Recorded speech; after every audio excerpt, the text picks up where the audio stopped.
All right, fellas. Hopefully you can hear me a little bit. I'm kind of in the parking garage. Just got off of work, trying to head home, and yeah, I want to give you guys the general impressions on this vehicle and what it's been like to live with. I've had this car for about 3.5 weeks now, and I definitely wanted to give my initial impressions on what this car has been like to live with, as every YouTuber seems to say.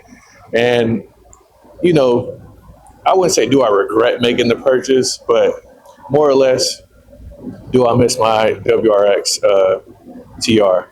So for those of you who don't know, I have had a couple of VB WRXs, and the most recent one I had, the TR, has got totaled, which is why you see this car in front of you. But one thing I would like to address, and again, I hope you guys can hear me, is, man, one thing that I love so far is the practicality. Jeez. Like, just being able to just throw stuff in here, dude, is like, something that is very welcoming and something that I really, really appreciate because, again, not saying that the WRX trunk is bad or anything like that, but dude, I don't have to like throw the seats down or kind of maneuver anything just to kind of get stuff in here. This just works, especially for someone like me who travels a lot, who does a lot of road tripping. This is definitely a welcome advantage that the Civic Type R has over the VB WRX.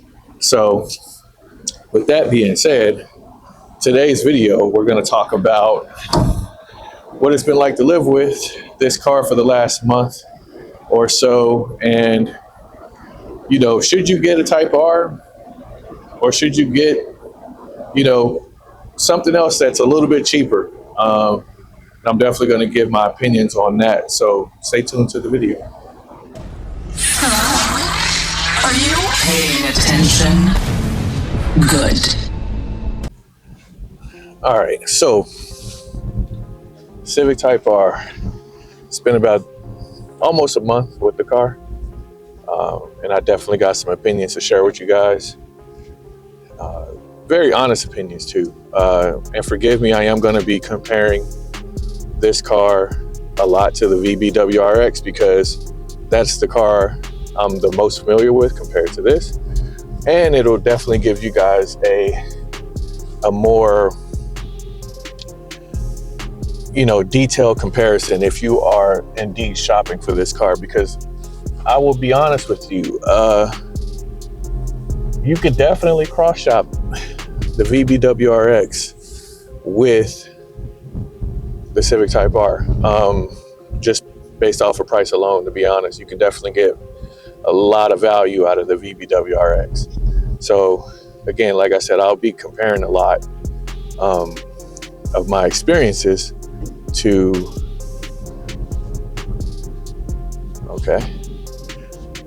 driving out here is a little tricky in DC, so forgive me if I'm looking around, just trying to stay focused. It is peak rush hour at this time, and those of you who are from the DMV area understand that, boy, it is crazy out here.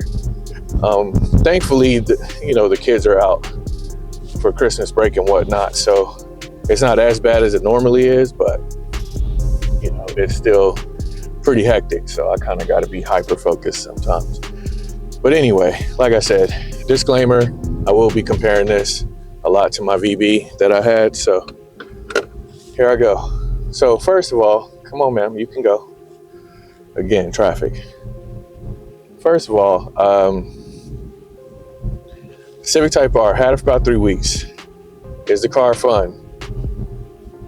At first, I didn't feel like I was missing out on too much when I started driving this car, mainly because I wasn't really giving it the beans, so to speak. I really wasn't driving the car the way this car is meant to be driven. So initially, I thought that, oh man, the WRX isn't really that far off. I was thinking in my head, like, I've probably had more fun driving the WRX because I was shifting more, and I felt like I was having more fun in that car initially. But it could have been that I was missing the car a little bit, so I am going to factor that in as well. So was it fun initially? No, but, and that's a big but, I started giving the car some more attention in the sense, right? And I gotta tell you, this car has a whole nother gear, literally speaking, that the WRX just cannot compete with out of the box. Like handling, the basic stuff like that, I believe that the Subaru, a lot of people don't give Subaru enough credit about their capabilities of, a good handling car. And I believe that the VB WRX definitely handles similar or closely enough to this car to where it can compete. But outside of that part, this car does everything else light years better from the factory. And mind you, this car is stock. I have no mods on it as of right now. So it's completely stock, nothing done to it. Stock horsepower, stock torque, everything. And I would think it was like 3 days ago. I figured I would go out for a drive. It was dry. We had a rare warm day in Pennsylvania, or in Pittsburgh to be exact, that I figured I'd go out and just kind of learn how to drive, because that's what I like doing. I said, what, let me really go learn how to drive this car. Let me see what 4,800 RPM is like. Since I had the car, I've never redlined it or gotten close to the 7,000 RPM red line. That so I didn't understand yet. So, and knowing Honda engines, for those of you who are longtime Honda enthusiasts, you got to rev these things. You really got to get all up in that car in order for you to kind of, to get the value out of it. So I figured, hey, let me go to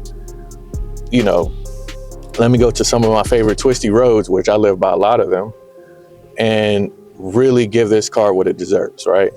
And the moment I did that for the first 10 or 15 minutes, I immediately understood why this car is priced the way it is and why people mark them up, which again, I don't recommend dealers marking up vehicles or anything like that. But you remember that, and I know you guys know the analogy. I know what I have. I mean, you've heard plenty of people try to sell stuff and they price it abnormally high and they say, I know what I have.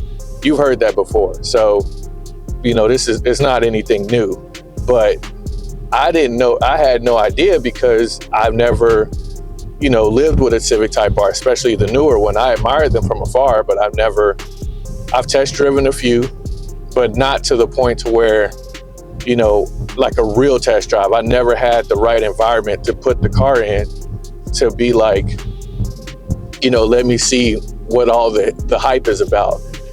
And ladies and gentlemen, I am here to tell you, the hype is real. And, like I said, I compare this to my VB because I spent the most time with it. I had over 10 or 15 track days in it.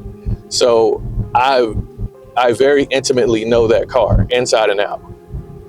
And I'm going to tell you, it would have taken me about, if I would put a price on it, it would take me about $7 or $8 grand on top of a VB in order to compete as far as the characteristics of a really decent performance car to compete with the stock Type R. I'm not even going to include when the Type R begins to get modded, because then it's not even fair, right?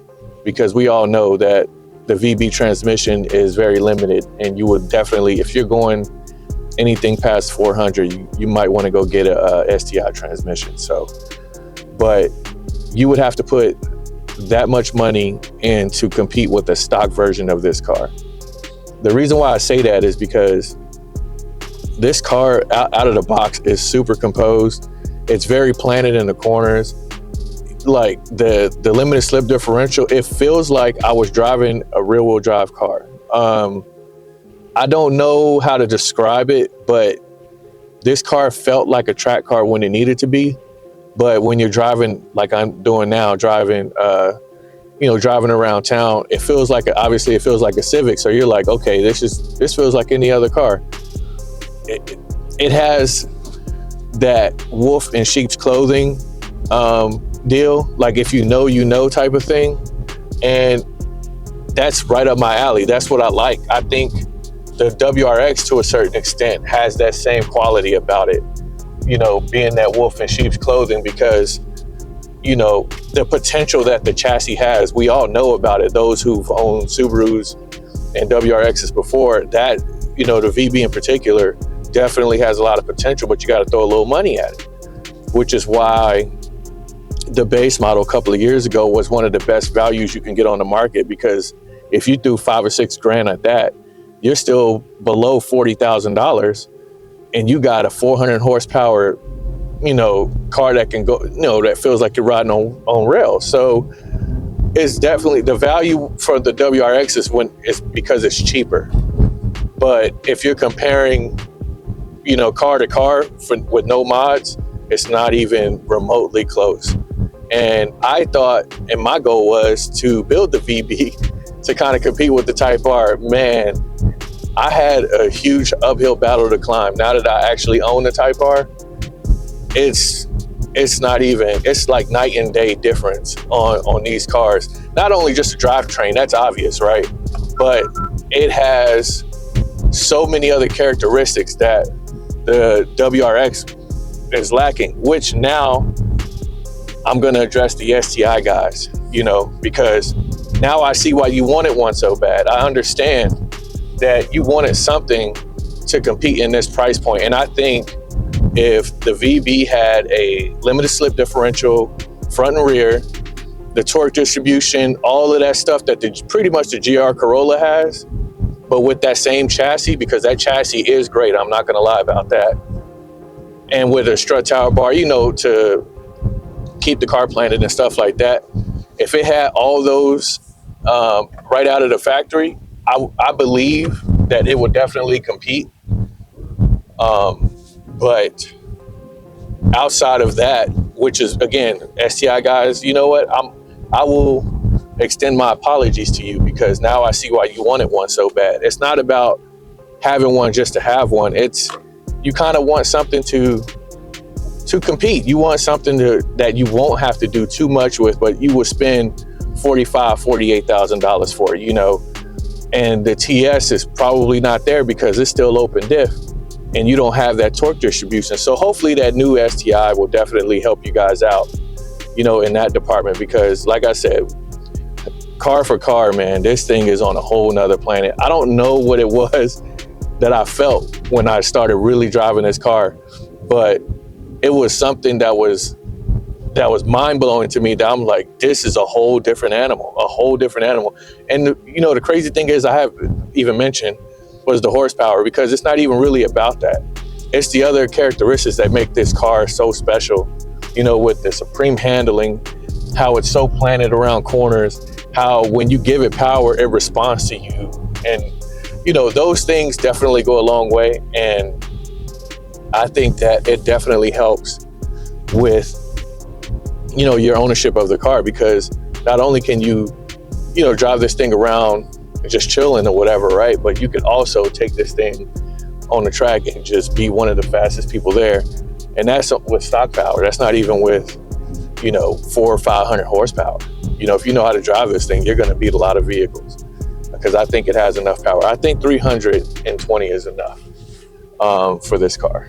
I'm not even going to be hunting for power. For me, I'm just going to be hunting for the characteristics, opening the car up a little bit more, like an exhaust or, an intake. Just give me some turbo noises and stuff like that. The typical JDM stuff that we all love, that we look for when we get turbocharged cars. So that's one of the things I'm going to be focused on. But honestly, dude, this car is phenomenal. My general impressions are great. It handles great. The only gripe I have about this car which I'll probably bring up in the 5 things I hate video if I decide to want to do one of those. The gas tank is like 8.5 gallons. That's trash. Honestly, again, if you live in a city, it's fine. I think you get like 20, I get like 27.2 right now. I'm looking at average fuel. That's fine. If you're just driving around the city 10, 12 miles, I think it's okay. But the way I drive, dude, I'm always at the gas station. So for me, it's not necessarily a deal breaker, but it's something that's very annoying because I know what I got the car for, so it's not a deal breaker for me. But if you were just getting this car to be a daily driver and you travel, I would not get this car. I would probably get a Civic Si or an Integra because you're pushing into 40 mpgs, and that's what you really want. You know, you really want that 40 mpgs to take advantage of that smaller tank. I believe the WRX has a 11.5 gallon tank or somewhere around there, if I remember correctly. If you guys see this, just correct me in the comment section. But that's one of the only things that, you know, I think is a zonk, I would say. Shout out to Joe Rady in this car, is that the gas tank is abnormally small. But other than that, this car is 5 stars across the board. And the exhaust, let me say that too. I'm definitely gonna, like I said, I'm definitely gonna change the exhaust, and it's something that I'm going to address relatively soon, within the next, I want to say, month or so, month and a half. But that's my general impressions, guys. Hopefully it wasn't too long-winded. Again, VB is still great. I will always recommend that car for anybody that's starting out performance driving or even want a good daily. So if you still ask anything about the Subaru, I have nothing but great things to say about that car. What happened to that car was completely my fault. So, you know, it is what it is. I don't have no animosity towards Subaru at all. I mean, it's a phenomenal car. But hey, you know, new year, new car. So it is what it is. But that's all I got for now. Let me know what you guys think in the comment section below. If you got a Type R, please let me know, and let me know what your ownership is like. For me, it's been great. Other than the gas station thing and the exhaust being a little quiet, it's been great. So that's all I got. See you guys in the next one. Peace.